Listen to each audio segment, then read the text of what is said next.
ఎంతవరకు ఉన్నారో అంతవరకే రోడ్డు వేసి తర్వాత వదిలేశారు.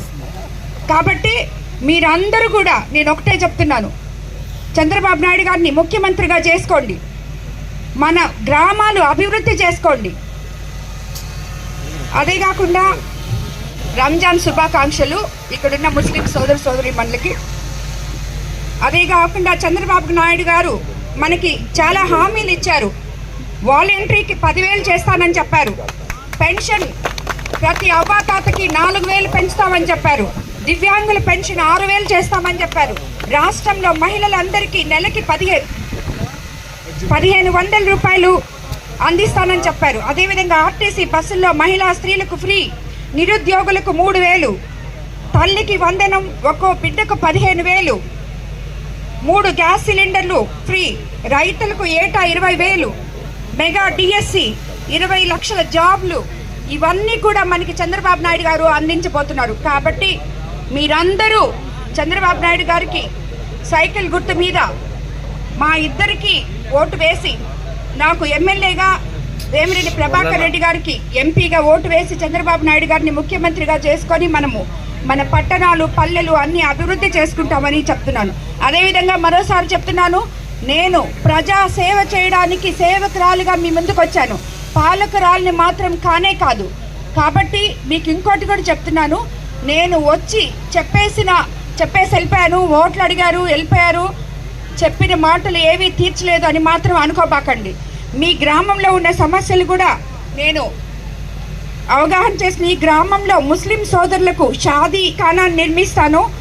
ఎస్సీ మరియు ఎస్టీల కమ్యూనిటీ హాల్స్ ఏర్పాటు, అలాగే వాటి డెవలప్మెంట్ చేస్తానని హామీ ఇస్తున్నాను.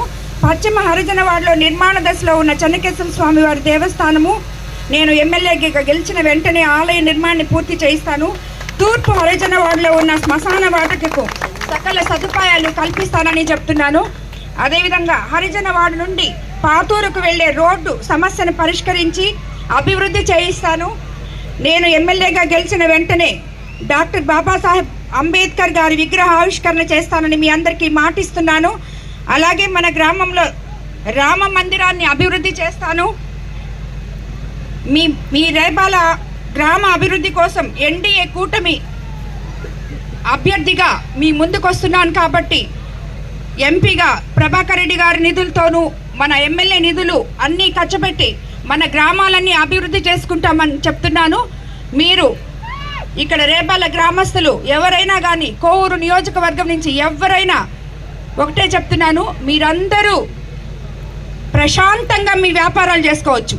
ఎవరికి కమిషన్లు ఇవ్వలేదు, ఎవరికి అప్పులు ఇవ్వలేదు. మీ పాటికి మీరు మీ వ్యాపారాలు ఎవరి పాటికి వాళ్ళు యథేచ్ఛగా స్వేచ్ఛగా చేసుకోవచ్చు. అదైతే నేను మీకు మాటిస్తున్నాను. అందరూ గుండెల మీద చేయి వేసుకొని నిద్రపోతూ వ్యాపారాలు చేసుకోవచ్చు. ఎవరన్నా పక్క వాళ్ళు వస్తే షాపులు మూసేయడం, లేదంటే ఎవరంటే వాళ్ళు ఏమన్నా అడిగితే వాళ్ళకి ఇచ్చేయాలనుకోవడం, ఇవన్నీ ఇప్పుడు చేస్తున్నారు మీరు. తర్వాత మీరు ఇవన్నీ ఏం చేయక్కర్లేదు, ప్రశాంతంగా మీ వ్యాపారాలు మీరు చేసుకోవచ్చు. కమిషన్లు బిజినెస్ అనేది ఎక్కడా ఉండదు, మచ్చ కూడా కనపడదు. అదే నేను ప్రతిసారి చెప్తున్నాను, అవినీతి రహిత కోవూరు నియోజకవర్గం అంటే నేను ప్రతిసారి మీకు చెప్తుండేది ఇదే, అంటే ఎటువంటి కమిషన్లు లేని కోవూరు నియోజకవర్గం అని. అదేవిధంగా వివాదరహిత కోవూరు నియోజకవర్గం కూడా, ఎవరు గొడవలు దానికోసం దీనికోసం ఏమీ లేకుండా ప్రశాంతమైన, నా పేరు ప్రశాంతి, అలాగే నేను వస్తే